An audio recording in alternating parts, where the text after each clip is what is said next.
Hi all, John from WDM. I wanted to do a quick video on finding the right web designer for you and getting the best results from them. It's quite common to hear horror stories, and I've actually been on the receiving end of this, where you hire what you think is a great web designer and over time things begin to slide, you're not sharing the same vision anymore, and eventually things get to the point where they just break and you can no longer work together. The designer feels like they've been put out, you feel like you've wasted time, effort and money, and you don't have the product you wanted at the end to show for it. So I want to help you avoid those pitfalls. And so first up, let's look at expectations. It's important that you and your designer set the right expectations in the beginning. It may be tempting to go with that designer that simply says yes to everything without questioning deeper, but if they're not questioning, then they may not fully understand what it is you need. A good web designer will ask questions, sometimes awkward questions, but they'll give you a clear idea of what's possible and what isn't, either technically or within your budget. Most employers aren't familiar with the process of building a website, so if that's you, make sure there isn't a misunderstanding of technical difficulty between you. So how do you avoid this? It's actually quite simple. You just need to be very clear about the functionality you require and also be open to feedback so you know what's possible within the scope of your project. You never know, your designer may have a simpler and more effective solution.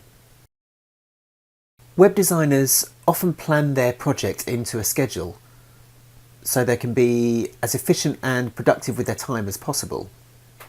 If they're working with smaller budgets, this may mean focusing on more than one project at a time. If you're trying to regularly communicate with them outside of any scheduled calls or meetings, you could actually be slowing things down and setting the project back. Try to deal with any questions and queries in an organised manner and make them part of your regular but scheduled communication. Similarly, if you're due to provide any files, images or content, try and stick to the agreed deadlines, and if that's not possible, then give as much notice as possible so that your time can be allotted elsewhere. Your proposal should be based around everything you talk about with your designer at the consultation stage, and the cost should reflect that. If you change your mind about what you need, this can affect the timeline and the bottom line. Most designers have their specialities and core skills, so it's not unusual for a designer to subcontract work out to others. So adding on work like this can end up wiping out any profits as they pay for work they hadn't bargained for. Having said that, it's quite rare that there are no changes once a project begins.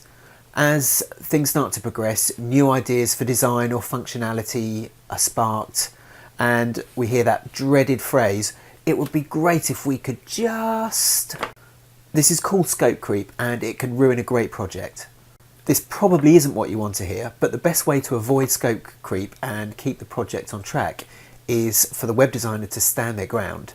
If you need new things that aren't within the scope of the project, then make it part of a phase 2.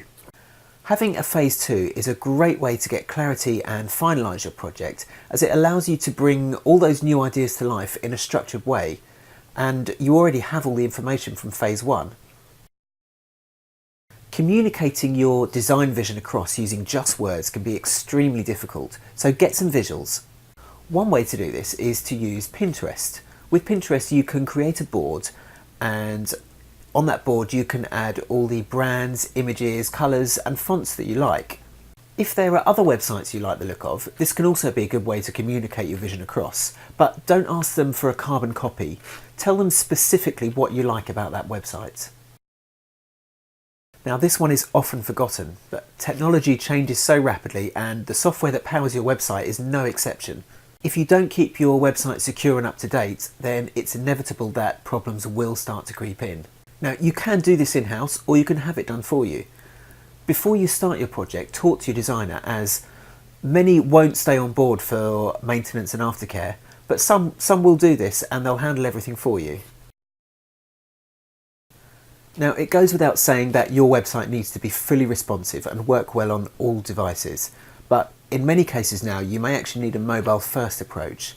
So talk to your designer and see if they are able to offer this. as it's not something that everyone can do. Mobile first simply means that the design and functionality is prioritised primarily for a mobile, with larger screen sizes coming second. That's it for now. I hope these tips will help your next project go smoothly. Take care, and I'll see you next time.